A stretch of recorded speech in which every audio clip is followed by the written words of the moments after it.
couple of years ago I was invited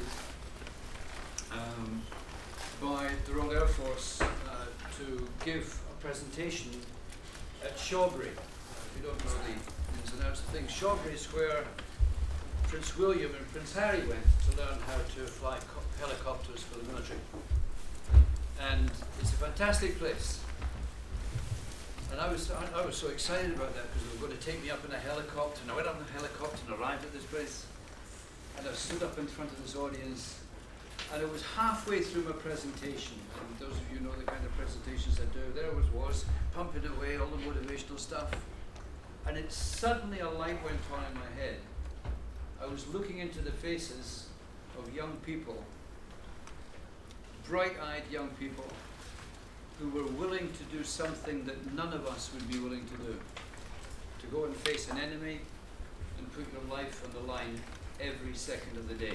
Not just when they're in helicopters, but when they stepped outside and somebody might decide in Afghanistan, Iraq, or wherever to do them damage. And I felt that huge humility at that point. I was then subsequently invited by the gentleman I'm going to introduce to come to Royal Air Force Leeming, and it was kind of similar. But this kind of, it seemed to me as it had gone up a notch, because there were a whole bunch of people in front of me, some young people, some battle-hardened veterans, and they were listening, they were hanging on to every word, and I suddenly realized that my world was really a pretty trivial one compared to the world that they were in. And so I thought it was pretty important to know who on earth prepares people for this. Who on earth makes sure that these kids and battle-hardened veterans go out and have the confidence that they know they've been as best prepared as they could ever be to face such danger?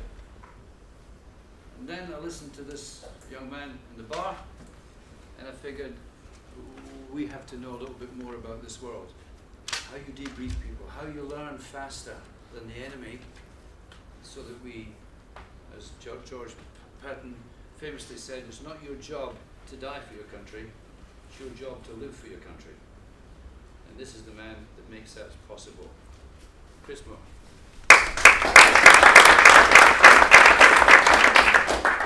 Wow, follow that introduction.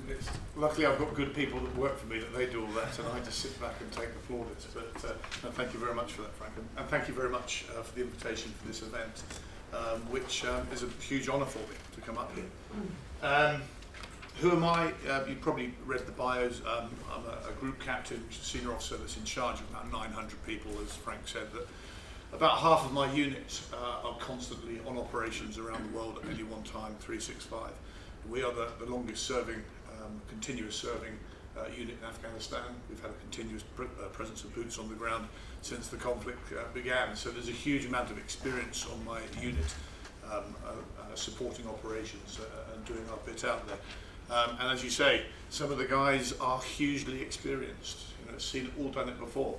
That has its strengths, that also has its weaknesses. At the other end of the spectrum, you've got guys fresh from training who really are wide-eyed and need to look around them for the inspiration when they need it. So, it's a challenging environment. People of all abilities and ages and experience present a real leadership challenge.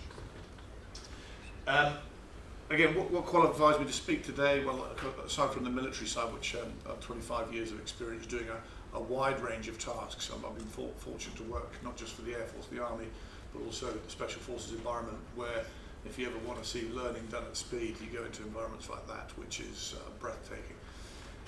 But I've also played professional sport. I was a rugby player, and I've had the benefit of seeing the bad old days of amateur rugby, bad old fun days of amateur rugby, when there was no social media and press following you around when you went on tour. And I saw the transition into the professional sport there is today, and hugely impressed with the changeover of what's happened now. Of course, there's the argument that certain things have been detracted from the sport itself, but overall, I think it's been a magnificent improvement in the quality of the entertainment and the game.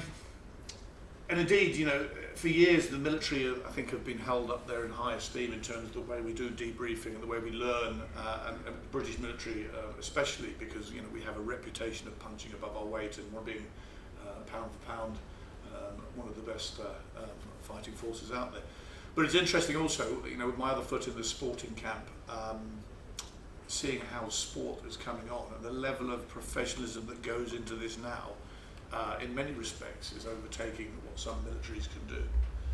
Certainly in the technology, some of the technologies you've got there, I wish I could have that out on the battlefield, you know, and analyse everything that goes on.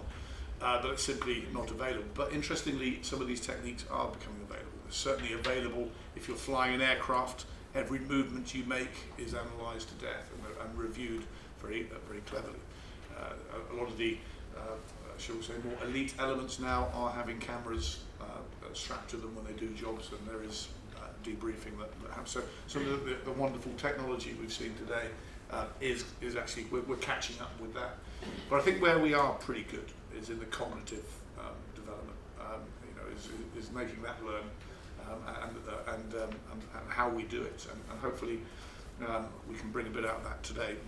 I'm going to talk for 10 minutes because I think that the risk is I can go off in military land that has no relevance here. I think we'll get more value once I sort of set the scene, that we do a bit of question and answer, and then we can go down whatever route you want to do. And forgive me, you know, I'll try and stay out of military speak. You will have your languages in your different sport, we have ours. We both speak English, but we talk a different language sometimes. I'll try and keep it as generic as possible. I must also put the caveat out in there. There's always, when military officers come and speak to open forums, certain bean counters and pen twitchers in Whitehall start getting all upset and things. You know, these are my personal views. These are not representative of the Air Force or the MOD. So this is Chris Moore speaking, and this is not Group Captain Chris Moore speaking. I think I'll just start off in my introduction, and this is I know a theme that Frank pushes all the time. You've got to understand the consequences of your actions. That goes without saying, particularly in the military. Doing something, if you're not careful, if you haven't analysed the effect you're trying to do, you can have unintended consequences. But as important as that is, you've got to analyse the components that go towards creating that consequence. And that's what we do pretty much very well, I believe, in the military. We analyse every bit and component. I mean, you consider if you're fighting a war, this is not a case of just getting 5 people on a coach to go and perform. You know, you're bringing hundreds, if not thousands, of elements together at the same time. And if one of those components is out of sync, then you know you get completely the opposite effect that you're trying to do. So trying to synchronise that whole package is hugely difficult, and that's why we spend a lot of time analysing it, training, reanalysing, and practising hard, practising with border practising. But that's no different than sport. And again, I've worked with a lot of militaries, both UK, around the world, and I guess the ones that tend to stand out in whatever nation you come from are the elite forces, because it's not necessarily that they are any better physically or what have you, but the thing that always stands them out for me is they all tend to have a voracious appetite to learn. You know, even when they've been knocked down, the first thing they get up when they've dusted it and said, right, how can I learn to do that? And it's that drive to learn, I think, makes elite forces what they are. So I'm going to structure my sort of just quick chat here in a sort of why, what, and how we do the debriefing process. The why and the what is very much the wider context of this. The why we do things, I think, pretty much speaks for itself. We have to win. There are no medals for coming second best or third best. We have to win, and we have to win well. When I say win well, it means with the minimum cost in terms of blood and treasure. And that secondary consequence in terms of losing the people around you really does focus attention on the learning process, because the stakes are that much more, I would suggest. And with all sport, whatever it is, your strength, whether it be physical strength or skill, your strength is massively important. And as Joseph Stalin said, quantity has a quality of its own. Yeah, I get that. But I think as we're going to bring out, strength has its place, but where the real benefit comes is that thing up there, and out-thinking and out-manoeuvring people. You can have the best kit in the world, it doesn't make you the best operator. Right, I'm just going to start on a bit of, this is my personal view on military, the learning cycle, and I'm struck. I rapidly rewrote my script as I was going through this morning, because there was a number of things, again, that whilst they have military terminology, are pretty similar to what we've seen this morning.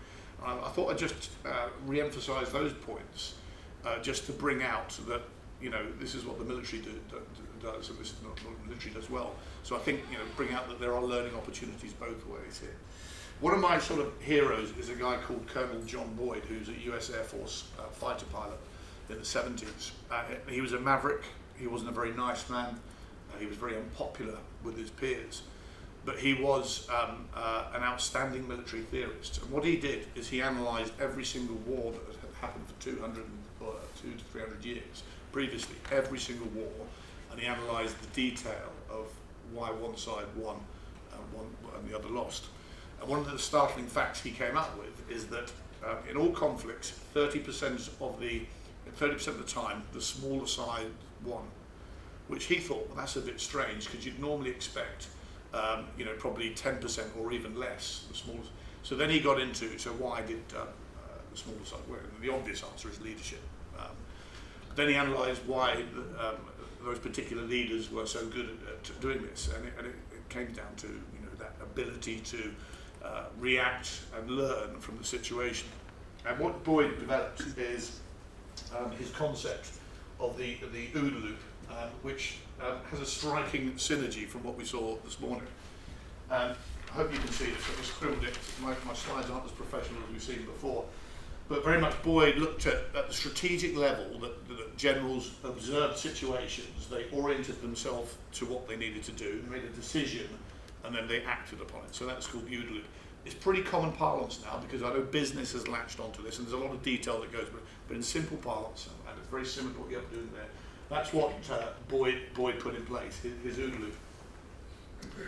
And what he then discovered is that the OODA loop principles, you know, you can maneuver armies by the OODA loop principles, but it also happened, you know, it also works at the operational layer.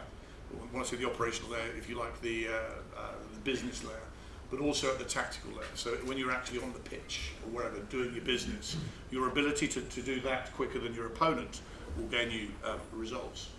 And what Boyd then started to talk about was, the more you practice things, the more you do things, the less you need to orient, because it comes second nature, and you have a range. Every time you have a range of scenarios that you're confident with, you can just go straight to decide, I recognise that one, we're going to go to that phase. But then when you take it to the nth degree, you get this phase here, which you've done it so many times, you don't even need to think. You go observe and to act, and that's your instinct. And when you watch the news, a lot of time when you see these guys that do these fantastic things on the battlefield, and you know, tremendously brave, young people, 18, 19, 20, and you ask them why they do it, and they always say something like the training took over or something like that. Well, it's because it's their instinct. If they stopped to think for one moment what they were doing, they probably wouldn't do it. But because the training and what we put in place developed their instincts, you know, they do things as second nature. And I think just the most extreme exponent of that, given a military example, is if you consider a hostage situation where guys like the SAS will go into a building which perhaps they don't know the layout, but they tend to, because if they've got time, they will analyse every room, every window, every exit point, entry point. But when they go into situations like that, you know, if you're a sane human being, you'd probably have the logic that I ain't going to come out of it. The odds are stacked against me. But because they are so well trained and they've learnt everything, that is what happens. They just go into a mind state where it's all instinct, because they've done it hundreds and thousands of times before and been put in all sorts of situations that throw them off balance, but then they react to it and their instinct takes over. So this concept of the OODA loop, for me, is very much at the heart of, is at the heart of military learning. And once you've got that basic principle in place in your organisation, it's then about how do you compress it, how do you do it quicker. Again, coming back to here. So when you're if you're on a sporting pitch, how do you do it quicker than your opponent? If you're in an organisation, in business, how do you outmaneuver your opposition? So you're spending time not just on the detail, but the process. And this is where debriefing comes. The whole process of how do you compress that, every element of it, you've got to look at it, stand back from it, and look at how you can use technology, people, processes to start compressing it. So that's at the sort of fundamental operational layer, if you like, of where my head is in terms of the learning process. I think understanding the consequences is key, but that's too simplistic, especially in the complexity of something like warfare. You've also got to understand the second and third order consequences. So it's not just your aim. So if you achieve your aim, what are the likely ripple effects from that? You've also got to consider the unintended consequences, so things that you hadn't expected to occur, and then you have to put contingency plans in place and practice those contingency plans. So I guess like sport, sport, things will go wrong. So how is your team going to react to that? So we'll come on to the sort of how stage now. So that's the sort of the theory. So how do I go about, my team go about, or teams I've witnessed, the actual debriefing process? Well, the first thing I'd observe is you've got to have a structure in place. You've got to have a template that you use and reuse that everyone's familiar with, so it becomes second nature to people. The one that I use and the military uses is whether it's an equipment program you're buying or lessons identified process. We have a common framework which we call, the acronym is TEPID OIL. It's training, equipment, people, information, doctrine, organisation, infrastructure and logistics. Can you just run that slowly because people are frantically trying to write that down? Sorry, yeah, I should. I will come on to it again because I'm going to sort of go a bit more detail on these points here. So TEPID OIL, training, equipment, people, information, doctrine, organisation, infrastructure and logistics. You can, if you're in the Air Force, change the acronym round to read DIE-PILOT, but that's probably not very politically correct, so we don't do that. But no, so all of our thinking is structured around ticking off those things. So we'll look at every problem and say, well, what were the training aspects of that? What were the equipment aspects of that? What were the people, the information? Blah, blah, blah, blah, blah. And if you go back to what I said, that the way we conduct warfare is at 3 levels. It's the tactical, the actual fighting bit of it. Then there's the operational level, which is, if you like, the battle, the wider battle. And then the strategic aspect of it is winning the war. And what you've got to do is, when you look at your lessons from these things, you've got to consider the lessons at those 3 levels, because they all interrelate. And what one lesson is at the, say, a tactical level, might have, if you learn the wrong lesson, it could have unintended consequences as you go up. Equally, the other way around. So you've got to look at how you learn on multi-levels. So from a sporting concept, I guess you're all coaching practitioners. I'm not sure, I'm in dangerous turf here because I don't know where you're from, what your backgrounds are. But you've got to work at a tactical level with your overarching organisation, and above that, you've got to be joined up in what you're trying to achieve. So I guess you've got to have a 5-year plan in place, and within that, what you're trying to achieve for that season, what you're trying to achieve for an event, and then just try and join up that learning process. Because if they're disjointed, you're never going to achieve anything. So having that sort of strategy to task leadership is important. So let me give you a few examples. I'm not interested in going through all the detail here, but what do I mean then in terms of training? Okay. So when we look at that strategic, operational and tactical level, the training we put in place. So at the strategic level, there's no point training for the current fight that's going on. I need to be looking ahead at what's happening over the next hill and the hill beyond, or in the next year and years. So at the strategic level, I've got to look at the training I need in place to win conflicts in 5 years' time. And to do that, I need a whole lot of mechanisms in place. When you start back from the 5-year point, effectively you've got kids now you need to be targeting, targeting in the military sense. You've got to be looking at kids that are 12 years of age at school today, because that is the individual that you're going to need to be training when they come out of school, and you need to shape them. So you've got to really understand them and the environment they're used to. So you've got to put that strategic training program in place. Then it comes to the operational level. Well, with the military we've got at the moment, which is quite small, we can't do everything. So you've got to put packages in to deal with the most likely scenarios and take risks against some of the least likely. And then, of course, at the tactical level, it's, you know, whether you're in a fighter jet or you're on the ground, it's the training you need in place. So all those levels, again, are interconnected. Let me give you some another example. Information. Information at the strategic level is the geopolitical messaging you're trying to send out. So the government, when you get involved with conflicts and wars like that, what messaging are you getting out there? You know, we're doing the right thing, force for good, all that. But down to where the battle's being fought, you know, the messages, you know, you've got to be open and honest about how the campaign's going. And then you get right down to the tactical level, you know, how do you communicate effectively with your people?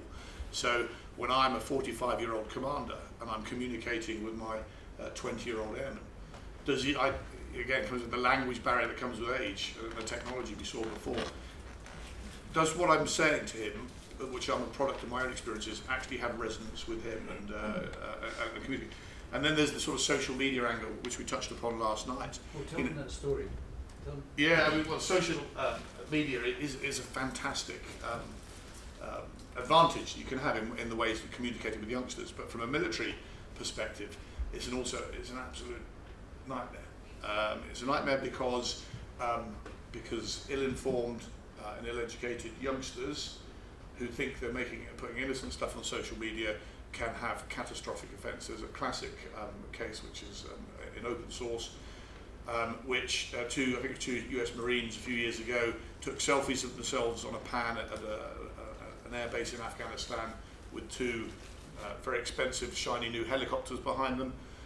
Within hours and days, the bad guys had located where that location was, and within 2 days those helicopters were destroyed, thankfully, with no loss. So social media is a strength, but it's also a danger, and I guess that's the same in sport as well. You know, one ill-found comment, look at Usain Bolt, I don't know the truth behind that one, one little comment can have a disproportionate effect on what you're trying to do. So that information campaign, how you, control is not the word I'm trying to get, but how you just be aware of it and get the right messaging out, but also have defensive messaging, I think is key as you look forward. Infrastructure and logistics, you know, the logistics piece, you know, every aspect of logistics. Logistics is probably the least sexy part of what the military do, but it's probably one of the most crucial, and everyone sort of cuts it off. But the good commanders analyse that particular area to death. So going through that strategic, operational, tactical area. So what key leaders do is look at logistics from a strategic. So am I going to have enough mechanisms in place to sustain my forces over the next 5 years? The operational commander will look, have I got enough to sustain the battle? And then have we got enough to sustain the individual? Again, taking that pan-force perspective on things. So that's the framework we put in place. Getting into the sort of, again, just little things that I've sort of learned over the years, that what makes an effective debriefing process. To have an effective debriefing process, you must start with, before the actual event, and be clear on what aims and objectives you're trying to achieve before the competition. You've got to be explicit in that, and you've got to write it down, you've got to make it clear, you've got to check understanding. Because when you debrief, the purpose of the debrief is to measure success against achieving those objectives. Sometimes it's easy through stats, sometimes, as we heard before, it's more subjective, but you've got to put some benchmarks down to do that to start with. I think statistics absolutely have their place. I remember rugby examples when the game went professional. I went from being lazy, missing a few tackles because it didn't matter, that every tackle that I made was counted. So at the end of that game, I'll be presented with my stats saying, you made 10 tackles this game, but you missed 3, not good enough. And once I knew it was measured, there's no place to hide, and you guys will know this better than I know. So what gets measured gets done, but I do take the point that was mentioned before about too much over-reliance on the data. You've got to create the right environment when you're debriefing. It's pointless debriefing on an open field, I would say, or a room with lots of activity going on.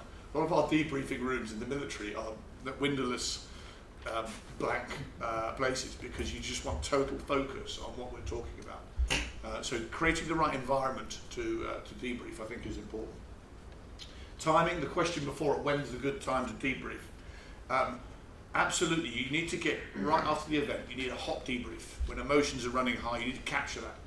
But you also need to capture a bit of a time after. You need to give people time to reflect and then look back on the event, and sometimes you get very interesting differences in perspectives.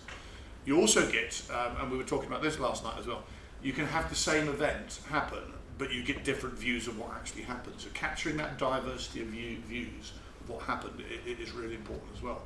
So your debrief process, I would argue, somebody said before it was continuous, it absolutely is, but it starts from the second event that happened, and you've got to capture as much information from that point right up to the point even months later where you reflect on what's happened and you look back, you look at the wider strategic consequences of what's happened and make some judgments from it. Clearly, everyone has cognitive bias, as I said before. Everyone tends to focus on their strengths, very poor at focusing on the weakness. So when you look at the factors that lead to your consequences, you've got to be, as a leader of a debrief, you've almost got to draw yourself away from your safe zones and focus on the areas that your team is weak at. There's no point just reinforcing the good. You've got to strengthen the good, but you've really got to draw yourself away from the comfort zones. I think embracing failure, almost celebrating it. We've been involved with organisations before that every time we fail, sergeant major or whoever, the flight sergeant, the sergeant will just slam the troops. Now what happens when you do that, when you get the hairdryer out permanently, people will just shut up shop and they won't reveal failure, they won't be honest with you. And as a consequence, the cracks will be papered over, and the cracks will only appear when you go out the door when you least need it. So you've got to foster the environment, an open and honest, where people, you almost celebrate failure, which sounds a bit honest. Of course there are hairdryer moments in the heat when things. But when you do your debrief, you've got to take the emotion out of it, and you've got to reward people for saying, "I screwed up." You've almost got to say, "Well done, that man. Tell you what, I'm going to look after you in a certain way." You've got to really do that. Now the trick is, you can't do that with a 23-year-old person that knows no different. This comes back to your through life plan. You've got to target school kids from the very start of their sporting career, and whatever sport you're in, you've got to cultivate that open and honest culture from them. What we do in the military extremely well is when new recruits either come through the airman training, officer training, so the first day they walk through Cranwell, in my experience, the things that are rammed down your throat are integrity, humility and honesty. Everything is reinforced. So every part of your career that goes on from there is sort of drilled into your DNA that these things are important. And that when you do screw up, you put your hand up because it's conditioned into you, even if it means personal cost. You say, "I screwed up." And getting that in, it is a long process and it's not easy and not everyone can do it. But I just think the military is a good place to see that honesty work sometimes at its best. But that's a long game. You've got to target people early and condition them early. Emotions, I think as a leader when you're conducting a debrief, don't get too high on the highs, don't get too low on the lows. You've got to almost rip your heart out and leave it outside the room. You've just got to be cool, calculated. I think we're all emotional people, but getting angry with people when you're trying to learn is a difficult thing. So you've really got to control your emotions in this. Again, I echo a point that was said before. I think Einstein said, if you're presented with a problem, spend 95% of the time available analysing the problem and 5% on the solution. Too many people just jump straight to the solution without properly understanding the problem. And you've really got to look in detail, not just at the obvious problem, but the consequences that led to that problem. And it goes back to that second and third order analysis. If you can do that, then you might start to get somewhere. I think the style of debriefing, style is an individual thing. Some things work for some people, some things work for others. My personal style is when I'm leading a debrief, and that's a debrief in such that we've collected all the evidence, we've collected all the data, and we're doing a summarising the debrief. The way I tend to do it is I present the findings and then do questions and answers at the end. I found if you do the other approach and sort of ask questions throughout the debrief, then you tend to get diverted rabbit holes and you don't get the full scope of the debrief in. So just a personal thing is, I've seen it done the other way effectively, but that's just the way I do it. I think also write it down. So when you're debriefing an individual and you give it all this protein-rich information, you've got to write it down and you've got to hand it to them and take it away. Because when you're verbally debriefing people, they hear what they want to hear. You know, they will only hear what they want to hear. But if you write it down to them so they take away, there's no escaping the facts on a piece of paper. So you must have that documentary evidence of what you need to learn from it. Once you've done your learning, you've got to have a plan. Now, as Eisenhower said, plans are useless, but planning is essential.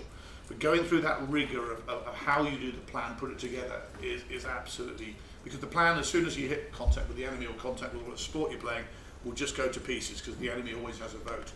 But because you've gone through the mental process of breaking it down like that, you're able to react quickly. So the process of planning and how you do it is absolutely essential.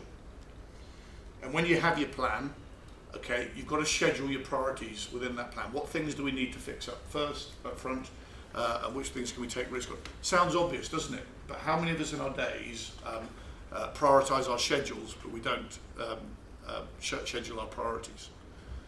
We're all bad at it. You know, our inbox will take over, but our inbox isn't our priority. The priority is fixing the things that we've identified. So you really have to set them in stone in your diaries to make sure they get done in a timely manner. So what sort of things prevent learning, in my experience? I think just 4 ones I picked up. Arrogance is a key one. Thinking you're better than you actually are. Many militaries have been guilty of that. Many sporting teams have been guilty of that. And I think this comes back to the point about humility. If you detect any arrogance in your team, I think you need to address that, because that will prevent you doing things. Groupthink. A bunch of people that have been brought up the same way and conditioned the same way will think the same way. And you've got to really try and stretch their minds in different things by it. And I know that having diversity of thinking has been mentioned previously, but I can't emphasise that enough, getting different viewpoints. I think failure to find time and resource to do adequate debriefs is absolutely key. So all the emphasis goes on the event, and then we'll do a quick 5 minutes here, quick cuff it, and then that's done. You've got to properly resource and find time to do these things if you're going to learn effectively. And I think the last one is organisational inertia. The bigger the organisation you have, the more inertia it has, and the learning is slower. So trying to find ways just to sort of, if you like, compartment areas so you can learn quicker in those areas, I think is important. Okay, I think just about enough for me. I think one of the key things that's been brought out in the chat so far, and what's seemed for a while, is having the skill sets in a military environment, sports sets, gets you to the start line. I think then the things that gets you the nose ahead of your competitors is having the right attitude. The thing that win you the race is your voracious appetite to self-develop, whether as an individual or as a team, or indeed a military. And the key militaries I've worked with, it is that voracious appetite to learn that stands out. Debriefing is a key part of that, and that consequence analysis, the component parts that lead to that consequence, and even some of it is really uncomfortable. You've got to focus on those questions. Sort of almost a corny line here, as I said, scrutinise things to death. But in a military context, you really have to, because if you don't, the outcomes are clear. That was a sort of 15-minute blast on just a very high-level overview of the military context of learning and debrief. I think we can do a bit of a question and answer session. Grab a seat and let me get the ball rolling in these questions. First of all, great. I mean, I actually quite enjoyed the fact that you brought us back to what can, for most people, be a kind of a normal life. We don't often get a chance to watch stuff on screen and so on, and more often than not, certainly when I'm briefing athletes and so on, I'm on a flip chart, and I got the sense of this is probably how you're going to be chatting to the troops when they come back from Afghanistan and so on. This bit is about learning from mistakes. It's a behavioural change, isn't it? One of the things I shared with the team this week is that I think there's only 3 things you should do with mistakes. Own up to them, learn from them, don't repeat them. Very simple. But getting the first bit right is really important. How do you persuade people? I mean, do they understand that their mistake could cause other, and if they don't share it, other people won't learn? Absolutely. We're building the emotional connection to the consequence of your actions is fundamental. So you might have a guy that, if you like, is configuring a computer somewhere, and if he doesn't understand that that computer connects to a general that's got his finger on a weapon system button somewhere, you know, some type of extreme event here, if he doesn't understand his role in that emotional connection with the business, then he won't put that extra effort into. I mean, I remember a classic case, you know, in fact, I'm not going to mention that because it's classified, but if people don't understand, if people don't, if they don't understand the why they're doing things, they'll just do a basic job. When people understand why they're doing things, they have that emotional connection with the output, then do you know what? Their eyes will widen and say, blimey, I best do a big job here. So, it's that emotional connection. Well, I got a sense of this cumulative nature of review from strategic to tactical, operational and so on. Yeah.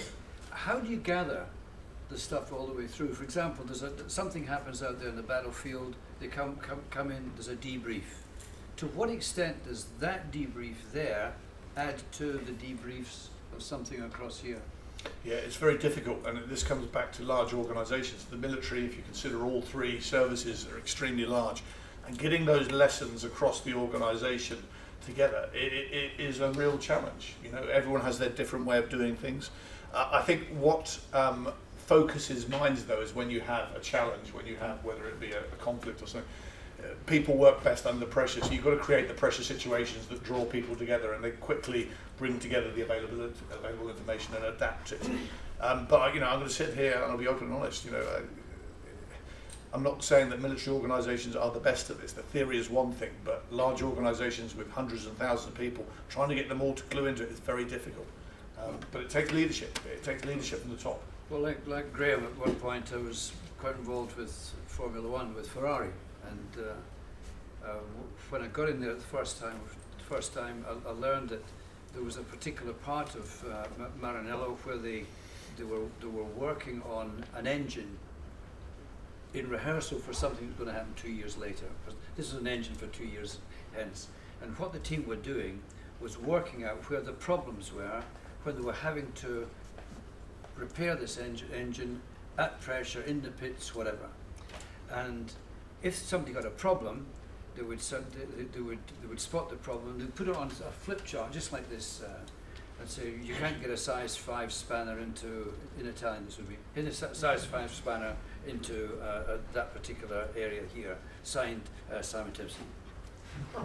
Now, he owns the problem, and that goes on the screen. Every single person at Maranello, from Montezemolo, the president, to the person who's sweeping up the scrap, is invited to offer a solution.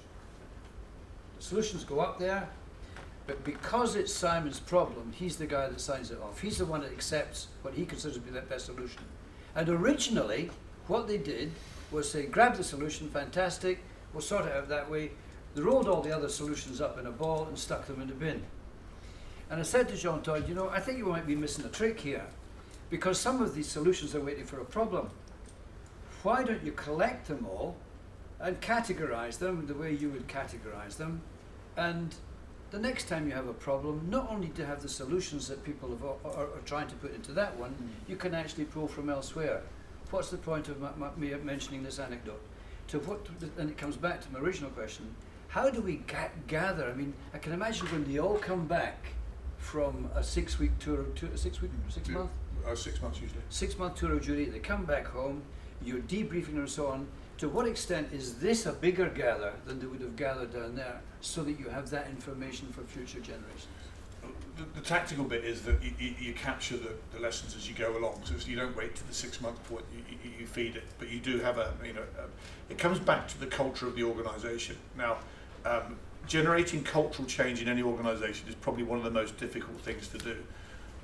What's slightly easier, it's still difficult, is changing behaviours. And what you've got to do is you've got to almost sit down with your senior team, identify what are the good behaviours that you want in the team and what are the bad behaviours that you don't want in your team. And then once you've done that, you need to identify mechanisms whereby you incentivise the right behaviours and you disincentivise carrot and stick approach. And if you can do that, if you can incentivise this knowledge learning, this learning environment, that the people that are honest and open put their hand up and that they perhaps get promoted quicker, or they'll give an extra leave or what have you, little mechanism like. And those that refuse to learn, you marginalise them, you disincentivise. that over time will generate a new culture for you. So it's people talk about changing cultures. In my view, it's impossible to do quickly. You have to target the behaviours first and look at the incentivisation mechanisms around it. And then work out schemes of how you can coach the behaviours, Yep. get them to practice them. Yep. Just another little anecdote from my side. I was doing something for a nice country house called Stapleford Park, and they had a serious blame culture. Nobody would own up to anything because the boss would kill them. And I came in and I said, listen, we're going to have a new competition, the mistake of the month. Right? Right? The mistake of the month. Are you crazy? Right? No. Here's the deal. You all let me know what mistakes you've made, and we see which mistake had the biggest positive effect once we addressed it, and we'll get a prize. Change them in 6 months. Everybody was coming up, this is going wrong, that's going wrong.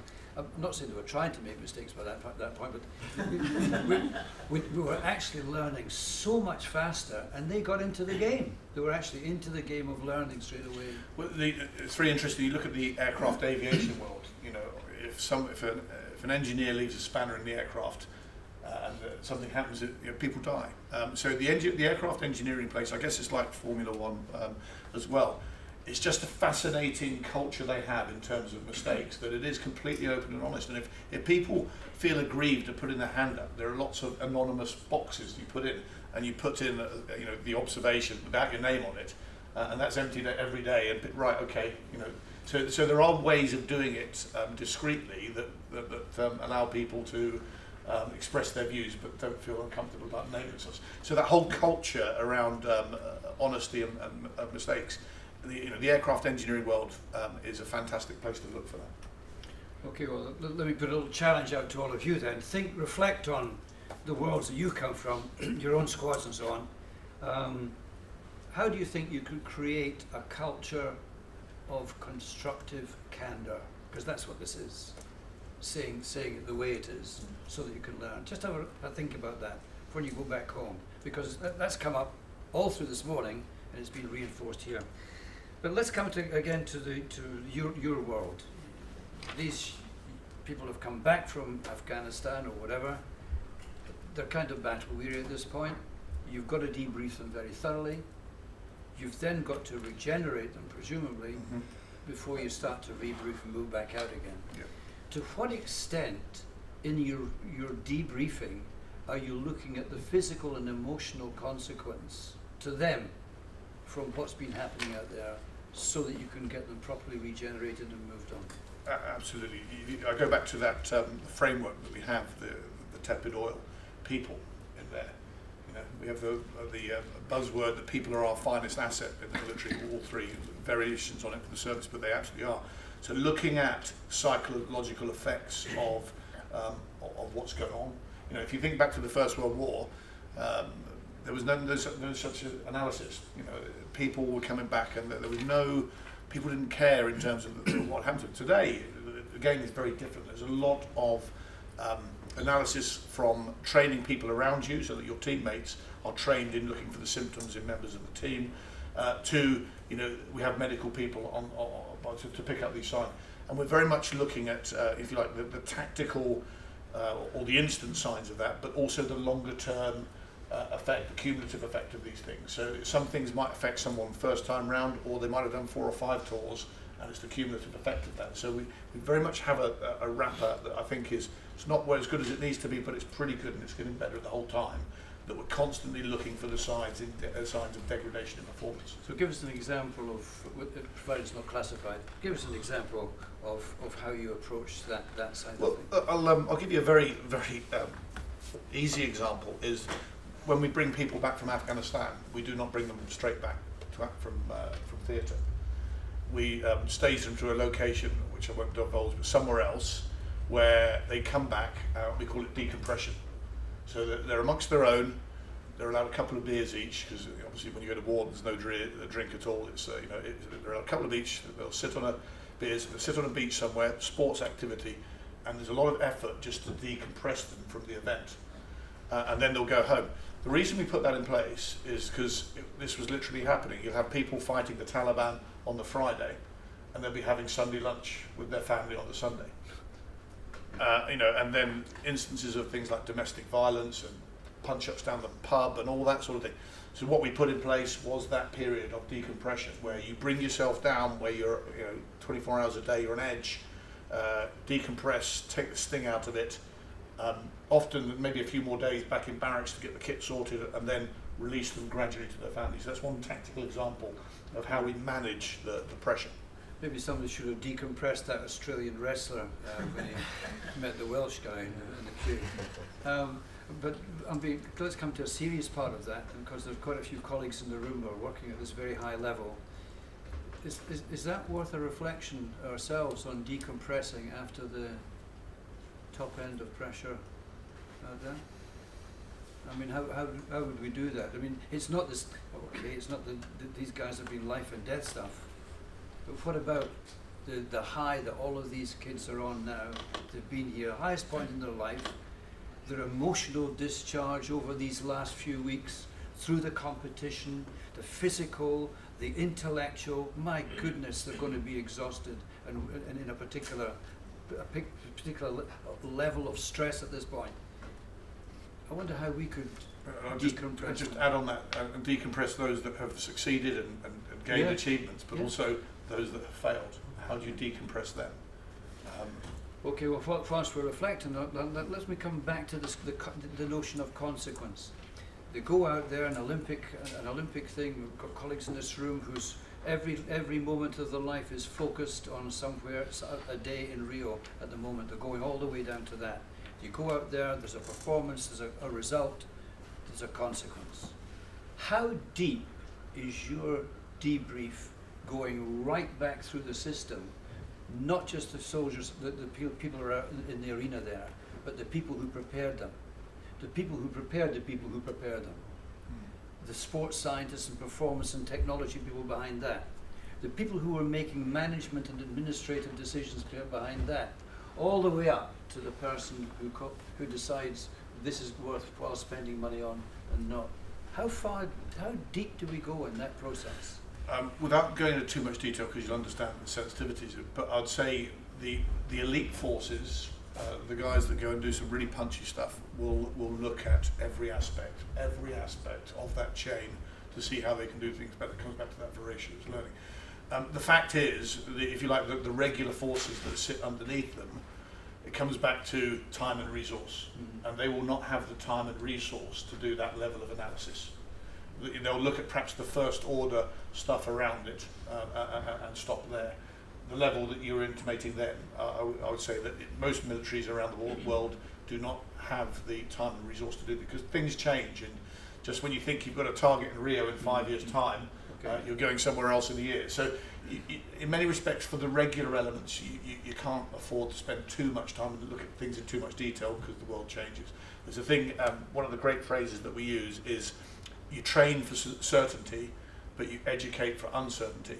Okay, and that we live in an ambiguous world. Control the controllables, and then So there's a real risk. Another military phrase is that we train for the war we last fought, and we've got to have one eye looking backwards and learn the key lessons. But we've also have one eye looking forward into this ambiguous world, and that's where the education comes in, and we've got to cuff it, but in an educated way. So I hope that answers your question. The elite elements just will look at every. Let me give you one example. So there's a lot of concern with special forces soldiers because one or two people go on the ground and they have to carry everything with them. So the weight they are carrying is just huge. And the level of detail they've gone down to minimising weight, even down to with your toothbrush sawing off the handle. So you just got stuff. So that's the level of analysis that goes into, getting that edge.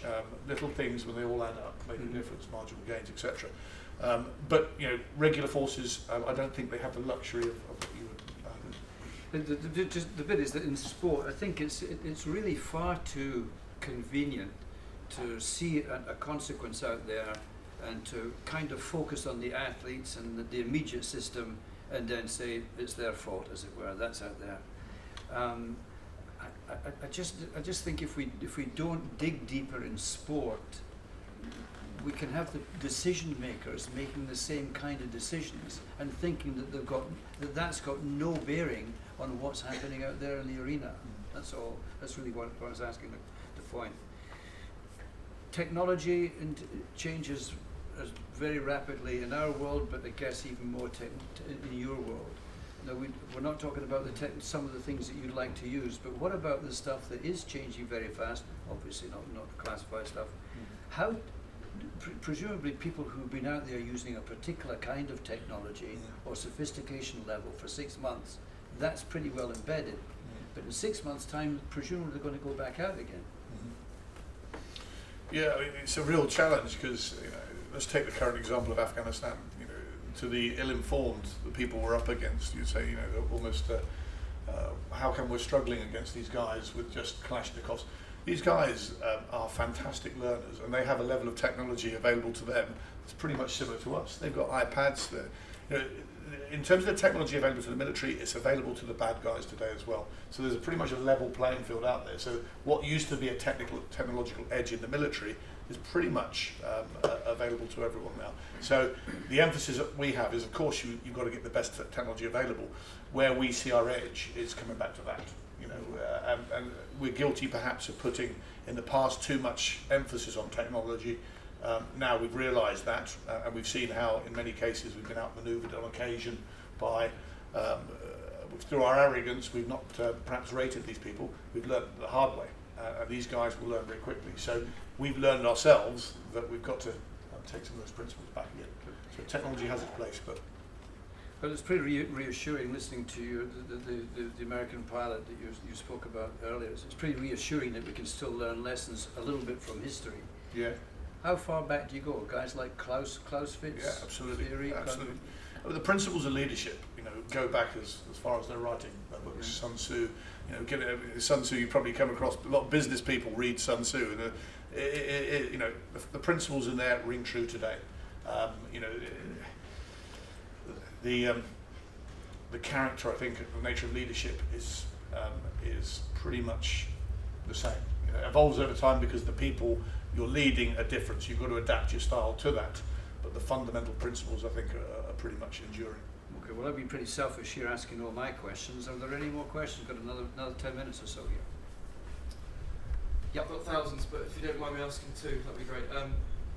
Going back a little bit now to skill acquisition and performing under pressure. As coaches, we're always trying to replicate scenarios which the athletes are going to perform in, but realistically it's really difficult for us to do that. So they might train in a small club at home. Those athletes have come to this huge arena with thousands of people watching. How do you go about mimicking the sort of pressure and environment that the soldiers are actually going to perform in? Well, for a soldier's perspective, when they do their preparation for Afghanistan, they will build up basically getting skills with the equipment, and you'll look at that. They'll consolidate those skills. You'll then put them in slightly testing situations, so they'll start working with others using those skills. It will ramp up to before the weeks before they go to Afghanistan. They will be in live fire exercises. So people will be shooting at targets ahead of them. They're being shot at, obviously with safety margins. It's as near as possible. You'll hear the bullets whizzing past you. On occasion, over the years, there has been sadly incidents. But you've got to make your training and your preparation as realistic as you can. And certainly, the guys on the ground will get the guys in the air. We will try practice situations in simulators, but also in the air, which are as near to real life as you can possibly get, without obviously taking it too far. Yeah, I guess it's just trying to mimic the adrenaline. We put very often a set of judges in front of the athlete to perform a judged routine, but of course it's not going to be the same level of adrenaline and internal sort of nerves, if you like, and anxiety as when they actually go out on a big stage. But I mean, I guess using live fire still is pretty scary. But what it does goes back to what I said about the instinct. It clicks in the instinct, and people forget it's an exercise. As far as they're concerned, the Taliban it's the Taliban firing at them, so the instinct will come in there, because you almost forget the artificial environment you're in. You're in your zone, and you're doing your drills. Am I okay to ask another question? Sure. Again, this comes down to skill acquisition. There's a lot of research or debate about early specialisation for athletes? Like how early should they specialise in one specific sport, or should they keep their skills quite generic? So from an army point of view, how often or how early can the soldiers specialise in a certain area of their field, or is it you try and keep it very generic to start? I'm in the Air Force, but I'll give you the Sure. sort of military Yeah, answer. It depends on the role. So if you have a pilot, you want him to specialise because it costs how many £1 million a year or to train him. Sure. So you don't want to be broadening him. You want to get as much out of him throughout his career before he broadens. But equally, what you want from your leaders, as the people that go on to, I guess, coaching sport, you don't want people that are narrow-minded. You don't want people that are just conditioned by one way of thinking. You want breadth. You want diversity. So in my career, if you like, I'm an engineer by specialisation, but I've done all sorts of things across defence because what they want me to do is have a broad perspective. So I just don't think like an engineer. I think like my experiences. So it depends what roles you're if you want to pull through to coaching. If you're talking in terms of the actual sporting activity, it's difficult without the context of your gymnastic. Was That's it? right. Yeah. No. Okay. Just interested, would they train a sniper before they've been out as a general part of the combat sort of environment? Is that sort of analogy? You tend to have it's almost a funnel. Yeah. You train generally first, and then people specialise. You wouldn't Yeah. start as a specialist. You get that breadth, and then you see who has an aptitude for certain things, Absolutely. and then you funnel them that way. Does that answer the question? Absolutely. It's brilliant. Can I just pick up a couple of these things? I think it actually goes in another direction later. You start off general, you go to specific, and Yeah. because of the depth that you're in, you'll learn to have a more general spectrum Yeah. afterwards. Coming back to, I think you were talking about skill acquisition. Yeah. I sometimes think about behaviour acquisition, which is rather more difficult, which I think is where you're heading.